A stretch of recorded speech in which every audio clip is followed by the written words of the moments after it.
Ajde, skočimo do grčke filozofije za danas. Prošli put smo stali i završili smo priču sa osnovnim pojmovima iz filozofije.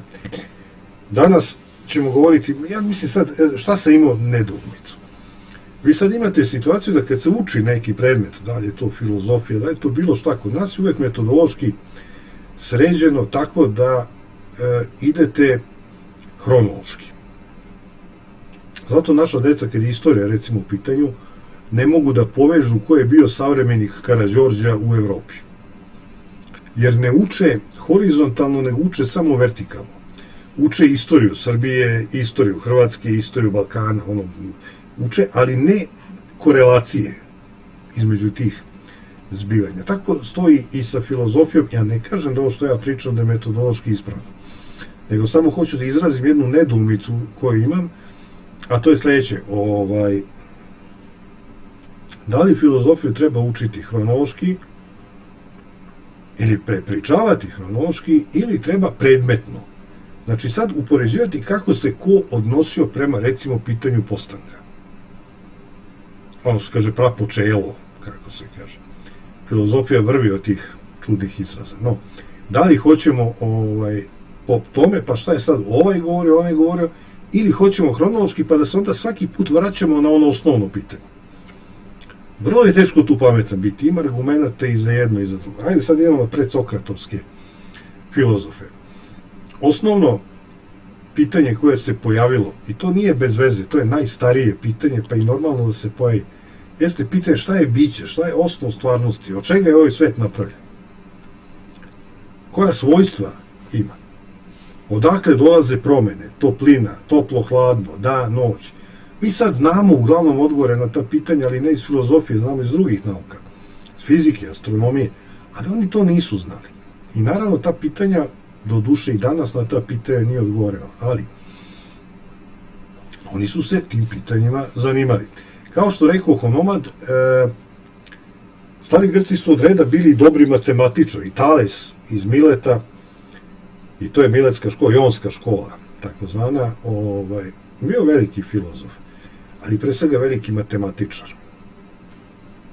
Bio je jedan od onako najcenjenijih ljudi svoga doba i proglašen za jednog od 7 grčkih mudraca. Bilo ih je mnogo više od 7, ali ajde, neko je napravio anketu u nekim njihovim novinama i proglašen je za najbolje, ili u nekoj radio emisiji, nije važno. Bio je poznat kao prvi filozof, veliki Tales i tako dalje. Obično su davali imena, Grci nisu znali za prezime. Postojala su samo imena i kad se neko zove Tales iz Mileta, to znači da je bio veliki čovjek. Samim tim što su mu prikačili odakle, to je bilo da bi se razlikovao od drugih raznih Talesa. Ovdje ćemo napraviti odmah na početku jedan otklon. Grčka filozofija kod nas nije predata, nama nije predata onako kako ona zvuči u originalu. Ja nisam čitao mnogo toga. Čitao sam ponešto, ne na grčkom, čitao sam u prevodu, ali čudnovato kako su naši profesori iz te grčke filozofije izvadili onaj relativno racionalni deo, a sve one priče o demonima, običajima, zakonima, koje su se strahovito preplitali sa matematikom i sa filozofijom, su izbacili. Veliko pitanje je da li se ova učenja grčkih filozofa mogu uopšte razumeti van konteksta njihovog olimpijskog kulta bogova i običaja. Veliko pitanje je da li se mogu razumeti čak i bez demona. Sokrate je između ostale stvari ubio i taj jedan demon koga je on govorio da ima, a koji nije bio propisan kao demon za Grke. Nije ga bilo u olimpijskom kultu. Dakle, ono što je zanimljivo je da se ta filozofija rodila na obodima grčke kulture. Namerno ne govorim grčke države, jer oni nisu imali državu, imali su polise, takozvane gradove države. To je njihovo osjećanje sveta. Savezi između polisa su mogući, ali ujedinjavanje ne. Tako da u čitavoj toj priči on je bio, ta prva grčka filozofija je zapravo nikla tako reći na 5 km ili 10 km od današnje Turske. Na samom rubu helenske kulture se rodila. I Tales je znanja stekao putujući po svetu, a to bi reklo po Sredozemlju. To je onaj svet koji su Grci poznali, imao dosta da putuje, jer je bio na rubnom području, pa je daleko bilo do Španije i tako, imalo da se putuje. Učio je, da, ali to sutra. Evo, žena mi izbacuje iz priče, gura mi knjigu kao da predstavim neku knjigu, dobro. Dakle, Tales je puno putovao i sad ovde dolazimo do još jednog pitanja koje nije jasno. Sad više iznosim stvari koje nisu jasne nego što su jasne. Nije jasno koji su uticaji prodirali u Grčku. U grčku matematiku su jasno prodrali indijski uticaj. Tad još nije bilo Arapa, još nije bilo svega toga. Prodrali su indijski, a kod nekih drugih, kod Pitagore, recimo, se osjetio indijski religiozni uticaj. No, ili uticaj Tračana, koji su izgleda u to vreme bili na više nekom nivou filozofije nego u Grci. Vrlo interesantno. Prodirali su razni uticaji. Teško je sad odgovoriti sa pouzdanošću da li je to došlo od egipatskih sveštenika, neka znanja, da li je preuzeo. I sve to puno je putovao, nije bio internet, nije postojao, tako da se ne zna tačno šta je u pitanju. On je zasnovao geometriju. Sad svi znaju, deca uče geometriju, ali bukvalno bi se prevelo kao zemljomerstvo. Gea, zemlja, i metron, meriti. Pa metron Ariston, što bi rekli Cinceri. Sve su osmera. Tako i on. I to otprilike je preuzeo geometriju od Egipćana koji su u tom trenutku bili i po svojim građanima i po svojom drugom daleko ispred Grka u tom trenutku. On je počeo, bio je prvi geometar zato što je ta ideja koja se javila kod njega docnije prožimala sve grčke filozofe do Aristotela, njega nije. Da se sve može meriti. Da se svet je nešto što je samerljivo, što može uvek da mu se nađe odnos. To će kod Pitagore dostići i vrhunac i pad. Da je svet nešto što je podložno merenju. Da se jedinice neke naprave, jedinice mere i tako dalje. Tako da je on prvi došao do te ideje da je svet ono što se može izmeriti. Da svet ima meru. Dakle, čitava grčka nauka, ne samo matematika, odlikuje se jednim idealom znanja koji ne podrazumeva praktičnu usmerenost. Nego ono što nije religijsku čak, nego ono što bismo mi rekli l'art pour l'artisan. Umetnost radi umetnosti, odnosno znanje radi znanja, bez neke praktične svrhe. Cilj nauke, kaže Tales, doduše ništa on nije ostavio iza sebe, on se sve znao od njegovih kako bih rekao, naslednika. Oni su zapisivali o njemu, ništa on nije ostavio napismeno, ili nešto, nisi baš ništa. Cilj nauke nije korist, već znanje radi samog znanja. Tako je učio Tales svoje učenike. To je kasnije potisnuto. Kasnije je znanje postalo isto što i zarada, isto što i moć, isto sve, ali u to vreme nije tako bilo. Tales se proslavi time što je bio značajan astronom za ono doba, izračunao je, predvideo je čak i pomračenje sunca, što je za ono vreme ozbiljna stvar. Shvatio je da se mesec povremeno nalazi između zemlje i sunca i da odatle dolazi pomračenje i samim tim, pošto mesec pomrači sunce, mesec je manje od sunca, ali je bliže i tako dalje. Vrlo, vrlo pametno je sve to složio u svojoj glavi i koristio je takozvani induktivni metod znanja, od pojedinačnog ka opštem.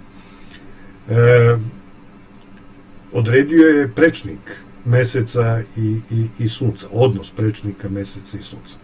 Što, probajte sad da vidite koliko je to lako uraditi. Zapravo, odete na internet i vidite, ali kako biste rešili taj problem da nema tuđeg znanja? Kako biste izmerili prečnike sunca i meseca? Sad, postoje priče koje su sumnjive verodostojnosti kad je o Talesu reč. Njemu su pripisivane nekada i nadnaravne moći. Imao je status poluboga od strane svojih učenika. Tako da proslavio se kao inženjer, kao čovjek koji umeo da skrene Reke, primenjena nauka, uspevao je da skrene reke, da isuši reke. Kako je to radio, pa teško je danas to ustanoviti, čak i da li je to istina, ali je vrlo interesantno.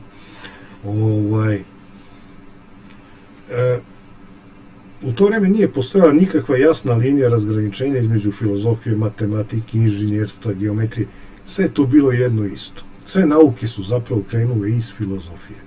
Ona je najstarija od svih nauka. Pa sve ovo što vam pričam, da ne pomislite, govorimo o Talesu, sve drugo, samo ne filozofija. Tales se smatra prvim naučnikom grčkim i to ima nečega u učenju Talesa, sve izgubio što on napisao, ima nešto što se pripisuje Talesu, nešto što su možda učenici dodavali, tako da sve to ima neku sumnjivu vrednost. On je tvrdio da je voda osnov svega, da je čitav svet nastao iz vode i da je voda taj element koji je najvažniji. Zašto je to tako? Odakle voda? Vrlo zanimljiva priča je nastalo od toga što je to staro grčko verovanje koje spada u predolimpijske kultove. Da je prvi bog koji je postojao bio bog okeana i da je gospodario vodom i da je od njega nastalo sve, odnosno da je iz vode nastalo sve. Tako da to nije samo neko filozofsko tumačenje, nego ima i preplitanja sa religijom. On je, kaže, između svih tih stvari koje čine svet, primećuje se nešto zajedničko. Kod svega, a to je ta voda. Svuda je istovetno.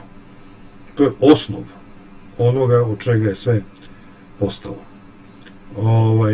I taj osnov mi danas poznajemo kroz reč arhi. Osnovni, prvi. To je tako. Sadržano u raznim kovanicama, arhitektura ili ne znam, arhitetka i to. Ili može se prevoditi čak i kao načelo neko, princip neki. Najprostije pak značenje reči arhije je početak. To je tako. Da li je Tales upotrebio arhije u ovom najprostijem smislu, pa verovatno ga ne bismo smatrali prvim filozofom. I pre njega su Grci prepričavali mitove o nastanku kosmosa.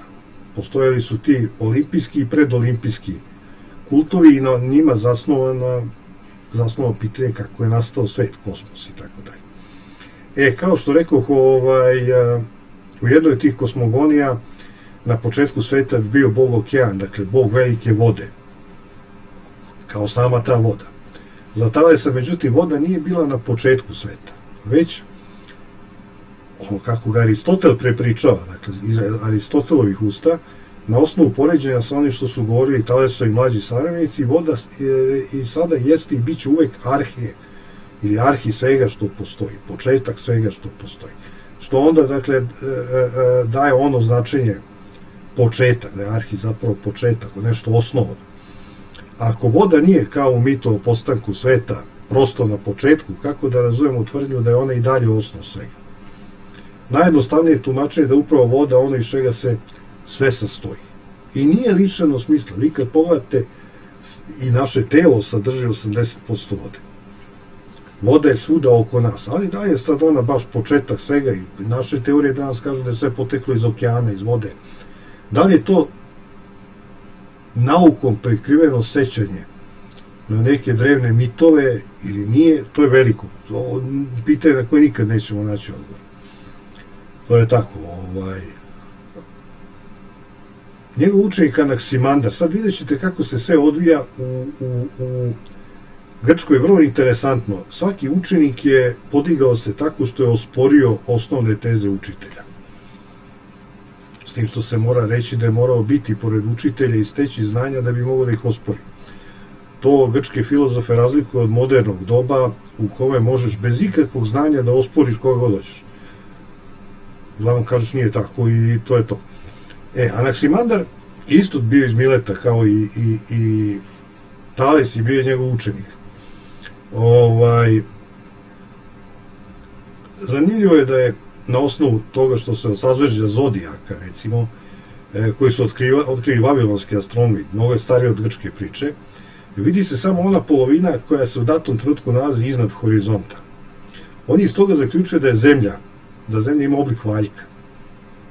Nije došao do lopte, došao je do valjka. To je ozbiljan korak od one ploče koju na svojim leđima nose titani, do valjka, dakle on je primetio da tu nešto postoji, zakrivljenje neko. Zahvaljujući Aristotelovom jednom učeniku koji se zvao Teofrast, ostao je sačuvan, autentičan, izvoran, a ne protumačen, što je često u grčkoj filozofiji tumačenja, Anaksimandrov fragment u kojem se kaže da se sve stvari vraćaju u ono iz čega su nastale, čime vremenski redom trpe, on kaže, odmazdu i jedna drugoj plaćaju odštetu za nanesenu nepravdu. To iz čega su stvari nastali i u šta se vraćaju je arhe, osnova, početak. Ali, za razliku od Talesa, arhe po Anaksimandru ne može biti ništa određeno sa čim se srećemo u prirodi.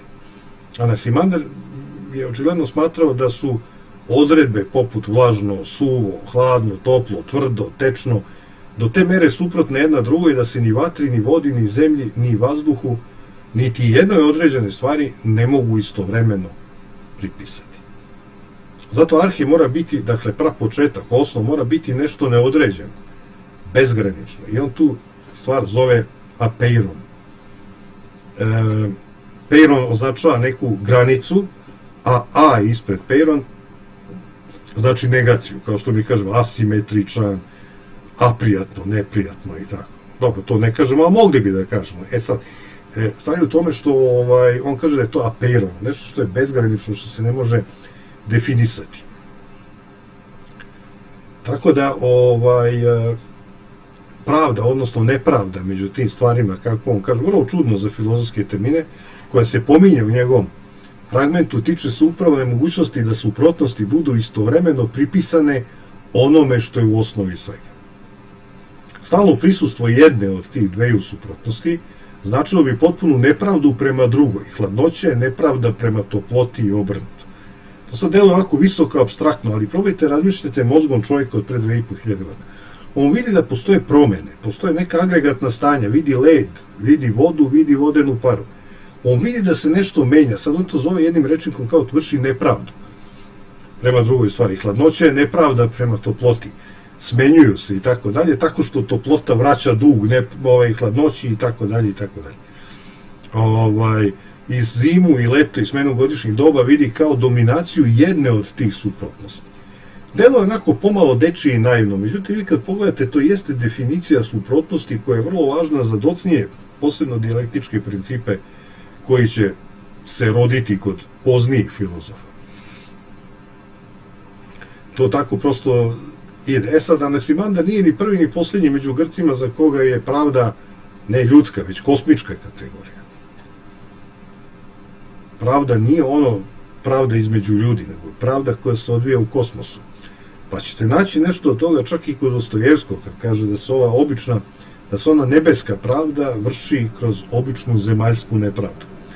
Tako i ovo negde otprilike jedno apstraktno shvatanje pravde. U homerskoj mitologiji pravdu uspostavlja Anake, sudbina ili nužnost, kako ko razume, koji su kao bezličnoj sili podređeni ljudi, bogovi i čitav kosmos.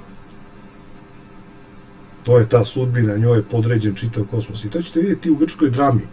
Ona je sva prožeta sudbinom, a ne kauzalnošću. I igra se, 1000 godina se igra antička drama i za tih 1000 godina uvek je ista. Uvek su isti likovi, uvek su isti događaji. Razlika između raznih Antigona ili ne znam ja čega, se odvija uvek u tome ko je lepše prepričao jednu istu priču.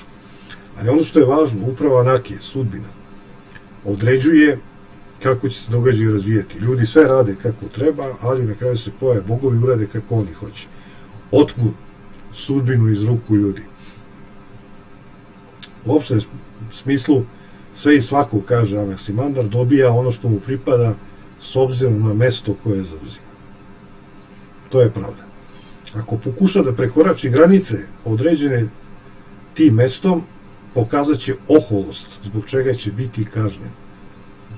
Drugim rečima, ako je zima previše oštra, bit će kažnjena tako što će biti žarko leto. Na kraju će se uspostaviti pravda, ili što bi mi rekli prosečna godišnja temperatura. Da svedemo na one pojmove koje bi otprilike svi mogli da razumemo.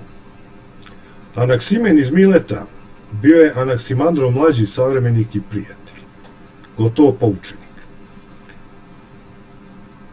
To što su Tales, Anaksimandar i Anaksimen ne samo iz istog mesta, već su zajedno istraživali, jedan na drugog uticali, bit će više Tales na njih nego oni na Talesa, daje nam pravo da govorimo o Miletskoj školi ili Jonskoj školi, koja je značajna kao neki praosnov, kao osnovno postavljanje pitanja unutar grčke filozofije.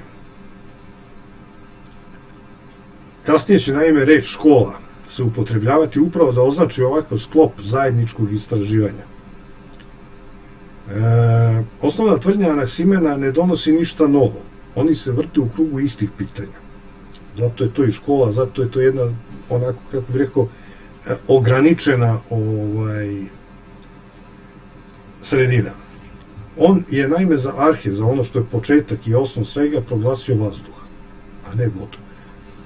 Ali nam njegovi razlozi za verovanje da je vazduh u osnovi svega, kao i objašnjenje kako to jedan prirodni element suprotno onome što je mislio Anaksimandar, ipak može biti arhe, pomažu da pravilno shvatimo njegovu i Talesovu poziciju.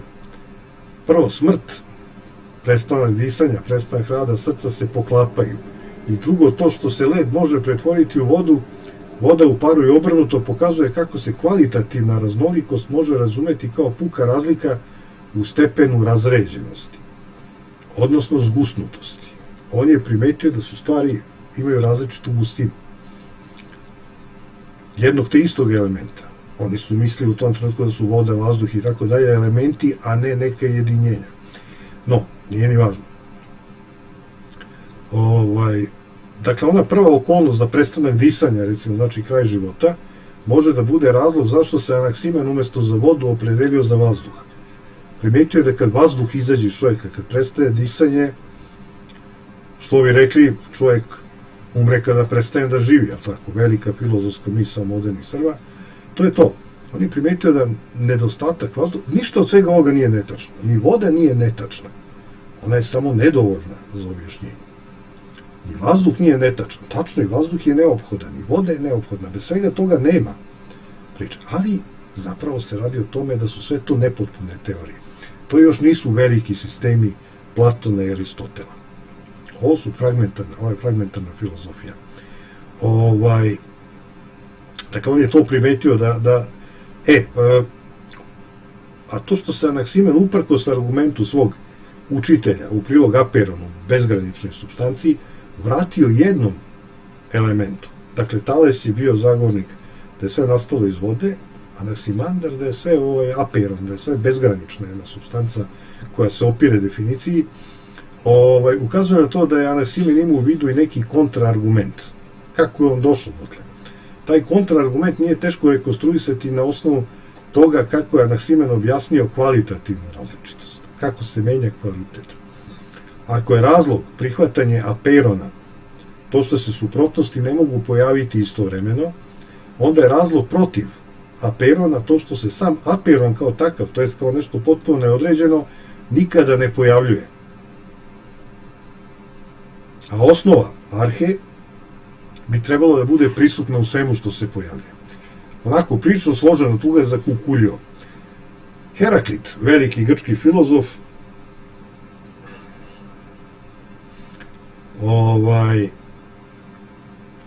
postoji izraz akme u grčkom jeziku koji označava zrelo doba čoveka, kad napuni 40 godina. Heraklit iz Efesa, i on je isto iz Male Azije, jednom delu Ionije, on je negde bio, živo je negde oko 500. godine pre nove ere. Po Aristotelovom učeniku Teofrastu, Heraklit je bio melanholik, bio onako težak tip. Mi bi danas rekli malo kao nadrkan i to, ali čovjek crne žuči, kako su to Grci govorili. Po Aristotelu pak to je pravi filozofski karakter. Aristotel je tako doživljavao filozofe kao melanholike. Ljude crne žuči oblikuju duboka i ne lako promenljiva raspoloženja. Aristotel smatrao da su ta stabilna raspoloženja kod ljudi uslov za filozofiju i zaista ima nečega u histeričnim ljudima što se opire znanju i svemu tome. Izvali su ga nadimak koji su mu nametnuli savremenici i bio Heraklit mračni. Jer je to bio njegov nadimak, jel, mračni. Nisu mnogo bolje prošli ni znameniti ljudi. Kaže, mnogoznalaštvo ne uči umnosti, jer bi inače umni postali Hesid i Pitagora, a isto tako i Ksenopan i Hekatej. Poštovanje je među sedmoricom mudraca kod Heraklita pobudio jedino Bijant, i to zbog svoje izjave da većina ljudi ne vredi ni 3 pare. Ovo čitam zbog toga što je Heraklit bio neka vrsta čovjekomrsca. Otprilike je mislio o ljudima i o svetini vrlo ružno. Vrlo ružno i bit će da i tačno. Nije patio od viška idealizacije. Heraklit je za svetinu rekao da ona samo gleda da se naždere kao i stoka. I zato, kaže, jedan za mene jeste koliko i 10.000 ako je najbolji. On je isticao kvalitet ljudi, a ne demokratske brojeve. To je ovako zanimljivo gledište. Bizantropija njegova, koja je na kraju dovela do toga da ode u planinu i tamo živi sam. Nije bila posljedica njegovog društvenog porekla, on je bio visokog društvenog porekla, aristokrata je bio, a on je inače to kao biti najbolji, znači ne poreklo, nego živjeti u skladu sa logosom, što znači umno, logično, živjeti u skladu sa logikom. Tako je razumeo logos. Logos će kasnije dobiti apstraktnija tumačenja, ali u tom trenutku logos je bio to, misliti logično. Dakle, onaj najbolji, onaj ko je mudrac i onaj ko misli logično, ko može da organizuje stvari u glavi, a ne da se povodi za srcem. Dakle, ne treba shvatiti logos kao neku posebnu ljudsku sposobnost, nego jednu sposobnost izvan čovjeka, misliti logično. Sposobnost da se živi prema logosu ili u skladu sa logosom je sposobnost najboljih ljudi, ali sam logos je nešto objektivno. Dakle, izvan ljudi. Kada je govorio o logosu, Heraklit da kako nije imao u vidu zakone logike, koji će doći kasnije. Tek mnogo kasnije će doći, ali je sasvim lepo mogao imati u vidu zakone prirode, koji također važe nezavisno od čoveka. Priroda ima svoje tokove, svoje kretanje, koje uopšte ne zavisi od ljudske volje. U tom smislu se može razumeti Heraklitova izjava da, iako se sve dešava prema logosu, ljudi se ponašaju kao da o tome nemaju nikakvo iskustvo. I to kako pre no što su, tako i pošto su od Heraklita čuli za logos. Tako se logos može prevesti kao zakon, ili načelo, ili već kako hoćete. Prirodni zakon, kaže Heraklit, što je prilično jeretička misao za ono vreme, kaže, nisu stvorili bogovi. Kosmos, koji je uređen, nisu stvorili ni bogovi ni ljudi, već je on bio tu i bit će zauvek. On je nestvoren, tu je oduvek bio. Živa vatra koja se sa merom pali i merom gasi.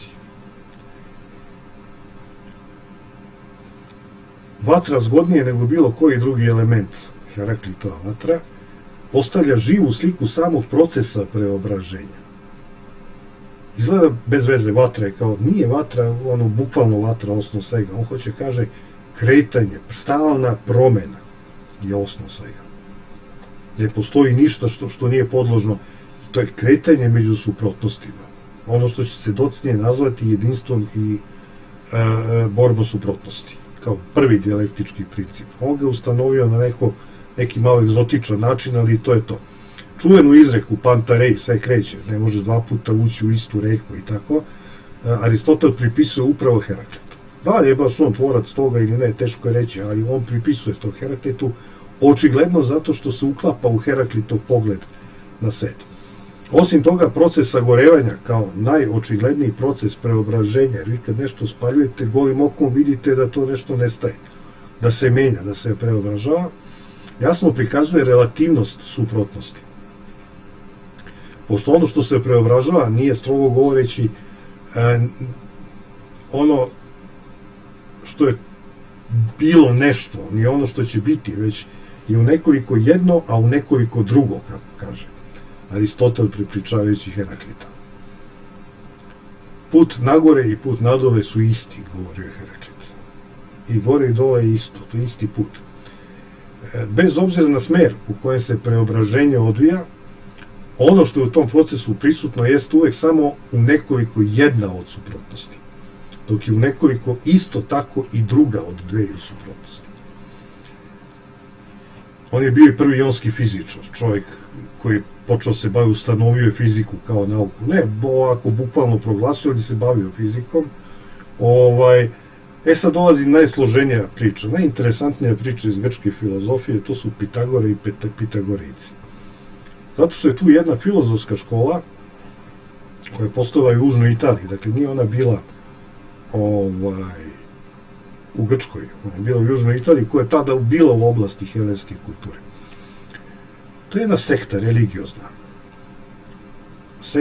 Sekta koja je videla svet kao brojeve. Da se svet može sameriti i predstaviti kao broj. U njoj se sumira učenje čitave ionske škole. Se sumira u Pitagorejcima koji su njeni naslednici, ali vrlo osobeni i čudni tipovi. Pitagorini biografi, a o njemu već postoje ozbiljnija svedočenja, bilo je dosta onih koji su pisali o Pitagorinom životu i tako, bio je izazivao veliku pažnju, bio je veoma raskošan tip koji je očigledno bio i veliki manipulator, umeo je sa ljudima, umeo da se umiri, da se ogadi, sve je umeo. Bio je vrlo spretan i čak kad je došao u grad koji se zove Kroton, pišu biografi njegovi da je za čas pridobio za sebe Geruziju, veće staraca, koji je bio vrlo važan organ kod starih Grka i postao omiljeni građanin, žene su ludele za njim, ljudi su mu davali pare, bio je vrlo, vrlo spretan i sposoban.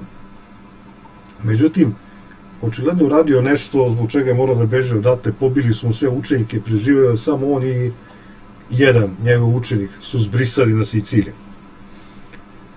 Niko ne zna šta je bio uzrok tom krvoproliću i toj nesreći koje su bili izloženi Pitagore i njegovi učenici, ali nešto je očigledno bio tako, kako bih rekao, bar ja to tako tumačim. Čovjek velikih sposobnosti, ali nestalan i nepouzdan. Do jedne granice umeo sa ljudima, od jedne granice više nije umeo i izlagao se neprijatnostima.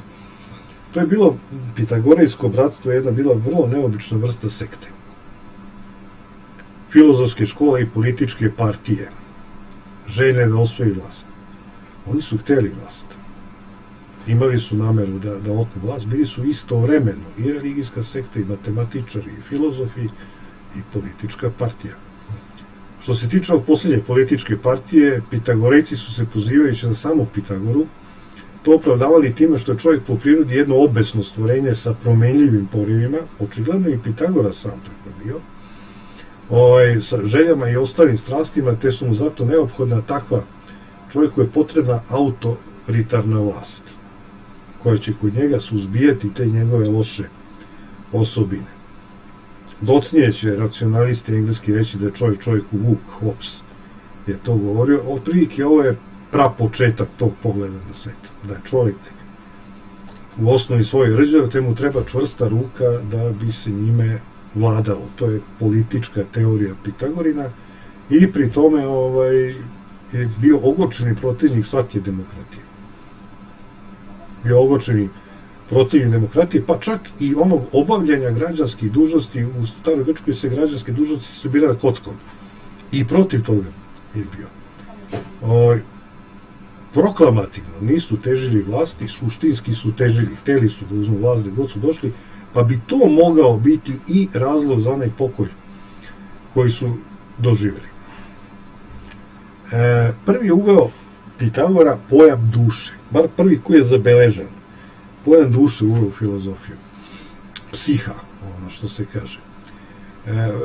Poreklo učenja o duši, dakle, kao nečemu što nije nužno povezano s jednim određenim telom, vrlo je misteriozno.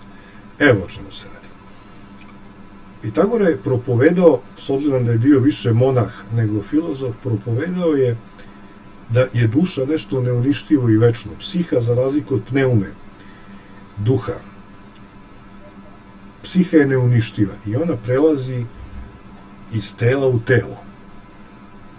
Kad umreš, duša se seli u neko drugo telo. To su očigledni, mada smatra se to za čudo divno, ne indijski uticaj, nego trakijski uticaj. Iz današnje Rumunije. Odakle tu neki trakijski uticaj, ja to ne mogu da znam.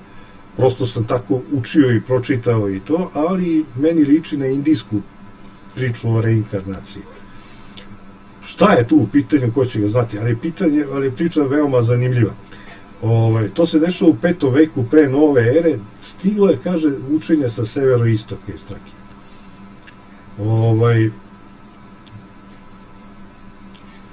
Tu se sad pojavljaju u čitavoj priči Orfej, veliki muzičar, onaj Euridikin muž koji je išao pevao, pa se zove Orfički kult. Je dobio, dakle, to učenje dobilo naziv Orfički kultovi. To što je stvorio Pitagora, vrlo interesantno i priča je preopširna, ali evo o čemu se radi. Onda postavili su pitanje, ali ako moja duša pređe u neko drugo telo kad umrem, onda je to beznačajno što je ona večna, jer ja se neću sećati ovoga života. Ne mogu se sećati ovoga života i onda ću krenuti kao neki nov čovjek potpuno. Potpuno je nadživljavanje duše besmisleno, a ako ne prenesem prethodni život sećanja, znanja u onaj novi život. Grci su imali kult mrtvih, ali mrtvih kao senke. Haron preveze preko reke Styx umrle i oni se tamo pretvaraju u duše, u senke koje lute, ali nemaju više fizičku egzistenciju. Pitagora je pronašao kvaku, a to je da se oni sele u druga tela. Opet duša ima fizičku egzistenciju. I sad, tu je pitanje ono koje se svodi kako ćemo prepoznati. On kaže, postoje oni koji su akuzmatičari, to su oni koji nemaju sećanje o prethodnim životima, i matematičari, to su oni koji imaju sećanje na svoje prethodne živote. Međutim, to sad više nije pitanje znanja, to je pitanje stepena sveštenstva. Ko je u kultu više u toj religioznoj hijerarhiji, on je matematičar, a onaj koji je niži je akuzmatičar. Dosta čudno za naše poimanje stvarnosti danas, ali ova priča o nadživljanju duše je vrlo interesantna. Neki čak od njegovih učenika, poput Simije i Kebeta, nisu verovali Pitagori da duša može da nadživi. Nisu mu davali za pravo, iako su bili njegovi učenici, suprotstavljali su se to. Moguće da je sam Pitagora imao dve teorije, jednu koja je nasleđena od onih starijih grčkih kultova i onu koja je došla negde sa strane, pa je on napravio neku vrstu kompilacije tih kultova. U svakom slučaju, društvo Pitagorejaca se sastojalo od akuzmatičara i matematičara. Akuzmatičari su bili neka vrsta iskušenika, što bi rekli, bili su vrlo poslušni, pazili su da budu bosi prilikom žrtvovanja životinja, prali su prvo levu nogu, obuvali prvo desnu, sandalu, izbegavali su da idu glavnim putima, mada neki tim učenjima Pitagorejaca daju simboličko značenje, što je verovatno i tako. Oni su govorili, recimo, nikada ne idi velikim putevima i ulicama. Neko to može shvatiti doslovno, da treba ići stazama. Međutim, neko kaže i da to znači nemoj nikada ići utabanim stazama, u smislu traži svoje puteve u razmišljanju. Nemoj da se oslanjaš na velike filozofe ili velike naučnike, nego traži svoje puteve saznanja. I kažu, prvi put oni kažu ne dolivaj ulje na vatru. Kažu nemoj da grdiš gnevnog čoveka, bit će još gnevniji, bit će još bešniji i ljući. Bilo je to onako, može se tumači ovako i onako, neko ovako, neko onako. Ja tu ne mogu da arbitriram, ne znam dovoljno. To je tako dakle, oni su imali taj kult, živjeli su zapravo u nekoj vrsti manastira. I to je to bilo. Oni koji su zavredili da ne budu samo akuzmatičari, koji su bili na putu ka matematičaru, sigurno su se pitali kakva je korist od takve besmrtnosti kad ja šta god da postavim u sledećoj inkarnaciji neću se sećati ovoga života. Tu je on rekao da će matematičari se sećati. Sutra će se sećati. Pomerio je priču, kao što možete primetiti u detaljima, ne da se sećaju, nego da će se sećati ovoga života. Živeći na tačno određeni manastirski način, matematičari će, kad im duša pređe u drugo telo, sećat će se prethodnog života. Njegovo učenje, njegova matematika je učenje u ustrojstvu sveta, odnosu broja, ne broja kao sveta, nego odnosu broja, što je vrlo moderna misao za ono vreme, ali ta moderna misao, kao što ćete vidjeti, neće ići do kraja. Nije broj osnov svega, kao što se uči u srednjoškolskim udžbenicima, nego odnos između broja. Oni su primetili da kad žicu, muzičku neku žicu razapnu, onda su primetili da sad ti kad tu žicu tlačiš, kad je pritiskaš, da ona bez obzira na dužinu, bez obzira na debljinu žice, bez obzira na kvalitet žice, ako je pritisneš na polovini, dobit ćeš tercu. Ako je pritisneš na 4/3, dobit ćeš kvartu. Ako je pritisneš na 3/2, dobit ćeš kvintu. Kakva god je žica. On zato su govorili da je sve samerljivo, da se sve nalazi u nekom odnosu. I da je život sazdan od brojeva koji su u međusobnom odnosu, a ne samo od brojeva nacrtanih. Ovo otkriće odnosa među stvarima je delo onako za to vreme senzacionalno. Prvo, sazvučnost, muzika koja se izražava jednim brojnim odnosom brojeva. Nikada niste razmišljali o muzici na ovaj način, da se može izraziti kroz brojeve. Zapravo to i jeste to. Notno pismo je zapravo jedna vrsta brojeva, zavisi kako to razumete, ali može se predstaviti brojevima potpuno. Notni zapis. Tako da on postaje ne notni, nego brojni zapis broja. Tu je pojavio se, to je silogistički metod, tako se zove, utvrđivanje odnosa brojeva. Tako su preneli Pitagorejci s muzike na geometriju. Mislili su da i stvari i predmeti sve to stoje u brojnom odnosu, u nekom odnosu broja. Sad, tu se pojavio neki tip koji je ukenjao čitavu stvar, zvao se Hipas. Bio je Pitagorejac i onda je počeo da istražuje, pošto oni tako gledali odnos između ovoga i ovoga, i počeo da istražuje odnos između stranice i dijagonale kvadrata. I nije mogao da uspostavi nikakav samerljiv odnos. Naravno, postoji samerljiv odnos, ali u Grčkoj su dolazili u obzir samo prirodni brojevi. 1, 2, 3, ne 1,45 i tako dalje, nego su dolazili u obzir samo prirodni brojevi i to je ono što je zapravo oborilo, to je puklo među Pitagorejcima kao grom. Upravo to što nije moglo se sameri na način celog broja, prirodnog broja. Pa čak kažu da je Hipas zapravo svojom teoremom koju je napravio zasnovao iracionalni broj. Nešto što se ne može izmeriti, iracionalni broj. Tako da Pitagorejci su tu doživjeli ozbiljan poraz sopstvenog uverenja, odnosno pokazalo se da je njihova najdublja istina prema kojoj su živjeli, da su odnosi i broj suština sveta, da je propala zahvaljujući tom Hipasu. Eto, toliko za večera. Sljedeći put ćemo pričati o atomistima koji su za mene lično fascinantni, savršeno interesantni, pa onda o tome.